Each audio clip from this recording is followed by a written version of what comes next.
This is a Formula 1 car racing around the streets of Copenhagen, Denmark. This time just for a marketing demo run for Red Bull in 2012. However, since then we almost went a step further and had a real F1 race right here in the city streets of Copenhagen. Today I'm going to tell you the story of this almost F1 race, and I've even flown here to give you the inside scoop from the ground. It was also our anniversary, so the missus here as well.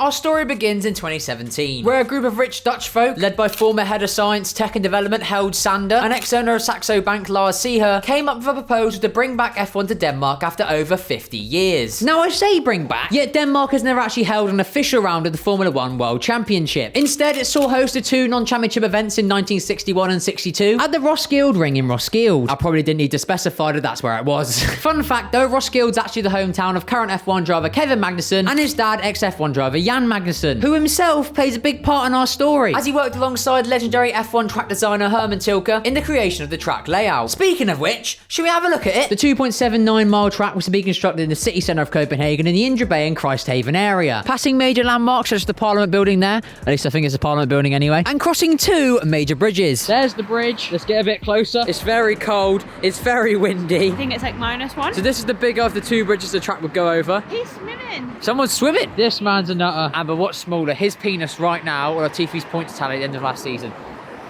Latifi. The other smaller bridge is over there, if you can see it in the distance. And yeah, this is the bridge. You sort of picture it, you know, see cars sending it down there. I think they'll be going that way anyway. That's what they were planning. What's your thoughts on it, Amber? I think it would have been cool, but street circuits don't lead for enough overtaken sometimes. Too skinny.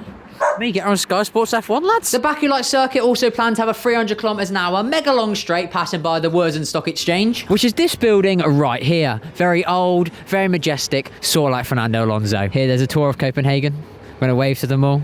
Hello. Hello. Yes. Lovely. You've got one wave back.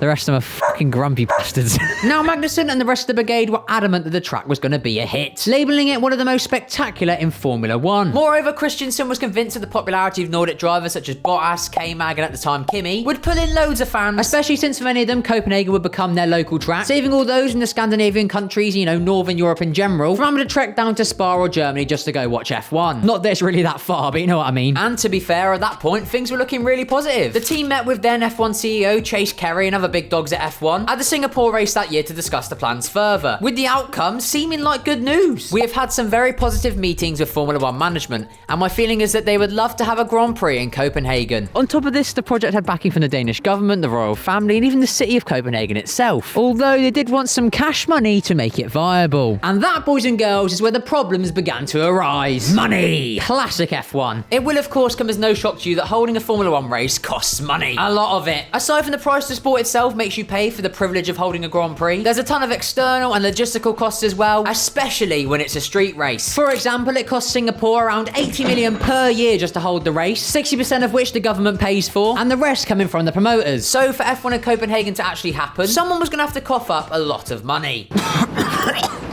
All this do. Now, the Danish government were actually keen to help and did offer some financial support for the race. However, it was the city itself that wasn't playing ball.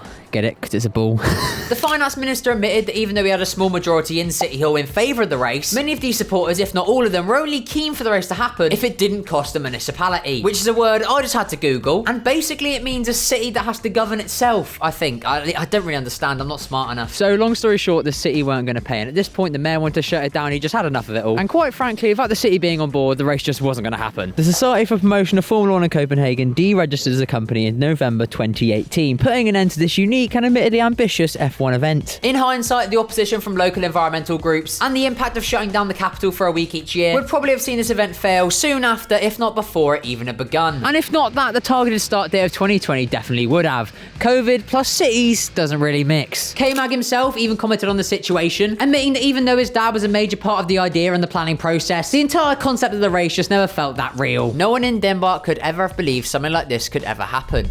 It's not even as if we'd finally got something we'd wished for, because no one had even been talking about it until recently. So Denmark remains without F1. And with the current expansion into America and other growing markets, it's unlikely a race like this would even get a look in the calendar, especially when even well-established Grand Prix like Spa aren't even guaranteed anymore. Would you like to see F1 race in Copenhagen? Let me know in the comment section down below. We're in the airport now, ready to go home and make more quality content for you all. So be sure to let me know if you have any ideas in the comment section. If you enjoyed this video, why not watch another one? Like when I tried to find as many F1 sponsors in one day as I could. Links that are on screen now. Be sure to like, subscribe. Cheers for watching, lads. Be safe. Have a good day. I'm gonna go get on the plane. Bye-bye.